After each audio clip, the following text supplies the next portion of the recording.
Long ago, the birds in the rainforest were all brown and grey.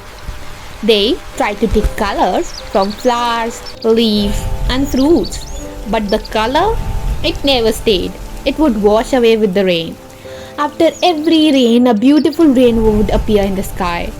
But one day, the rainbow turned grey and black. The birds became very sad.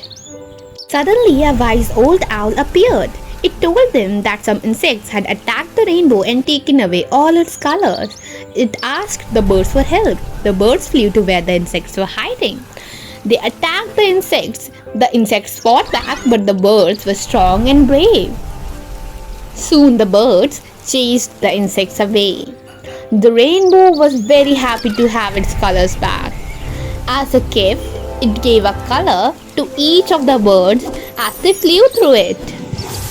These colors did not wash away even in the rain.